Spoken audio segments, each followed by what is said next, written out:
ان کے ہاں کا ملازم تھا، وسیعت اس کا نام تھا، عیسائی تھا، رومی تھا، بڑا ایکسپرٹ تھا اکاؤنٹ کے اندر۔ آباد نے آ کے مشورہ دیا کہ دور جانے کی ضرورت نہیں ہے، وہ تو گھر میں موجود ہے، اسے آپ اس کام کے اوپر لگا دیجئے۔ حضرت عمر کا قول غور سے سننے کی بات ہے، کہا کہ یہ ہمارے لیے قرآن کی روح سے جائز نہیں، ان استعین علی امانتہم بمن لیس منہم، کہ میں اپنی قوم کی امانتیں اس کے سپرد کر دوں جو ہماری قوم میں سے نہیں ہے۔ وہ اتنے ہاتھ برتتے تھے۔ چنانچہ دو چیزیں سامنے ہیں، ایک تو یہ کہ وہ بھی عمر کی شمشیر اور اس کا درہ لیے پھرتے تھے، ساری دنیا کو مسلمان بناتے پھرتے تھے، گھر کے اندر یہ ان کا ملازم، اس کی کیفیت یہ کہ ضرورت بھی ہے، کہتے ہیں کہ وہ جب تک عیسائی ہے اس کو تو ہم اپنا رازدار نہیں بنا سکتے، مسلمان ہو جائے تو اور بات ہے۔ وہ درہ اور وہ شمشیر اسے مسلمان نہیں کرتی، اور اسے آزادی فکر و نظر اتنی ہے کہ وہ بھی کسی دبے کے ماتحت آ کے مسلمان نہیں ہوتا، ساری عمر نصرانی رہا، ساری عمر نصرانی بن گیا، اس کے سپرد راز نہیں کیا، اسلام لانے پہ مجبور نہیں کیا۔ یہ ہے عزیزان ایمان اسلام کی تعلیم جو ہمیں دی گئی۔ دور اول میں معیار قومیت یہ تھا، کچھ عرصے کے بعد مسلمان کی گاڑی جب اس پٹری سے اتری اور دوسری پٹری پر جا پڑی تو انہوں نے بھی آہستہ آہستہ وہی معیار قومیت اختیار کرنے شروع کر دیے جنہیں مٹانے کے لیے اسلام آیا تھا۔ 1300 سال کی تاریخ میں جانے کے لیے وقت نہیں ہے۔ میں یورپ میں آ جاتا ہوں کہ انہوں نے 19ویں صدی میں وطنیت کو قومیت کا معیار قرار دیا، اور اس قومیت کے حق میں انہوں نے اتنے زور سے ڈگی بجائی کہ وہ ساری دنیا کے کان بہرے ہو گئے۔ 20ویں صدی کے آغاز میں تو کیفیت یہ تھی کہ ساری دنیا اس نیشنلزم کے حق میں قصیدے پڑھتی،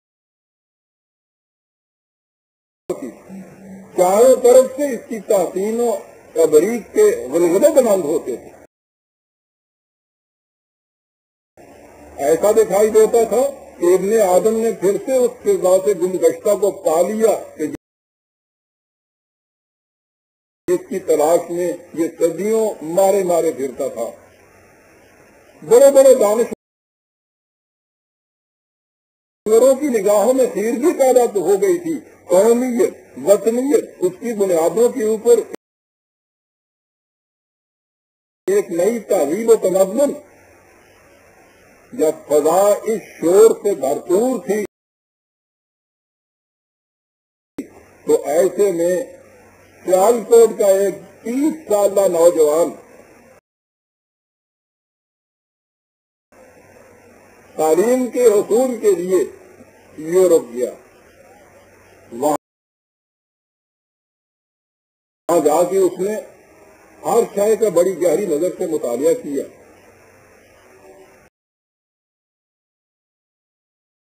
اس نئی قومیت اور وطنیت کو اس نے اپنی خاص نگاہوں سے دیکھا اور پرکھا۔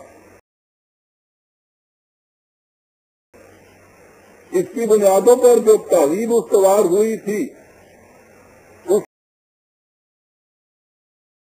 کے اسمار کو دیکھا، اس کے نتائج پہ نگاہ کی، اور اس غور و فکر کے بعد جب وہ تعلیم مکمل کرنے کے بعد واپس لوٹا تو یوں کہیے کہ یورپ سے واپسی پر ساحل سمندر پہ ایک بڑی چٹان کے اوپر وہ کھڑا ہوا اور اس نے اہل یورپ کو مخاطب کر کے کہا کہ دیار مغرب کے رہنے والوں، خدا کی بستی دکان نہیں ہے، خرا جسے تم سمجھ رہے ہو وہ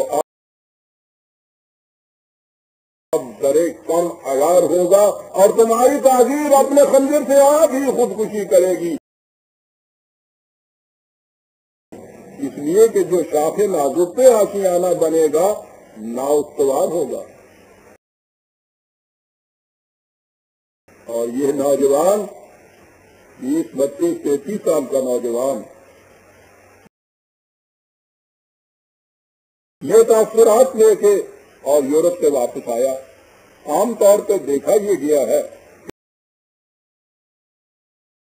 کہ یہاں سے اچھا بھلا خدا پرست جاتا ہے اور یورپ سے بالکل ٹھیک دہیا بن کے آتا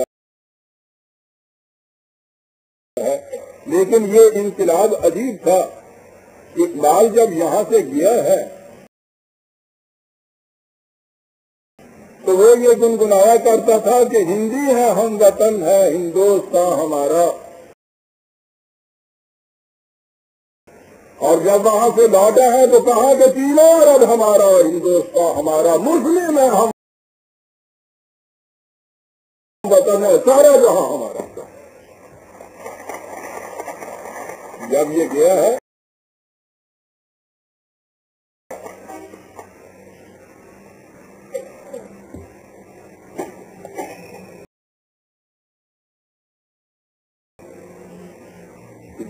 تو یہ گیت گاتا ہوا گیا کہ خاک وطن کا مجھ کو ہر ذرہ دیوتا ہے، اور جب واپس آیا ہے تو کہا کہ یہ خاک وطن کے ذرے ان تازہ خداؤں میں بڑا سب سے وطن ہے، جو پیر اس کا ہے وہ مذہب کا کفن ہے۔ جب گیا تھا تو یہ کہتے ہوئے کہ سارے جہاں سے اچھا ہندوستان ہمارا، ہم بلبلیں ہیں اس کی، یہ گلستان ہمارا۔ اور جب واپس آیا ہے تو آتے ہی یہ کہا کہ نہیں، بنایا سارے جہاں